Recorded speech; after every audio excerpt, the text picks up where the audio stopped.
या न्यूज बुलेटिनचे सहप्रायोजक आहेत गोकुळ.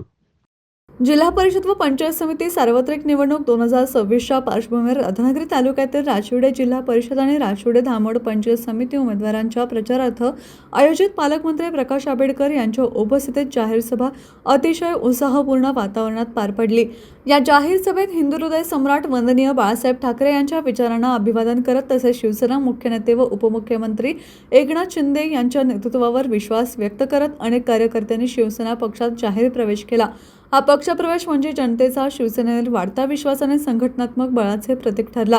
या सभेस उमेदवार अशोक बापूसो पाटील, केरबालहू पाटील, सारिका सुभाष पाटील, शेतकरी सेनेचे प्राध्यापक जालिंदर पाटील, एकनाथ चौगले, सारिका पाटील, संजनी पाटील, मारुती गायकवाड, संजय डोकरे, मच्छिंद्र लाड, सचिन रणदिवे, शेखर तेली, पंकज पाटील, एकनाथ गुंडप, विनायक कोरे, सदाशिव कोरे, अशोक पाटील, अशोक सुतार, किसन डबे, रामचंद्र नलवडे, एम.के. पाटील, एम.डी. फडके यांच्यासह तुळशी धामणी परिसरातील शेकडो शिवसैनिक आणि नागरिक मोठ्या संख्येने उपस्थित होते।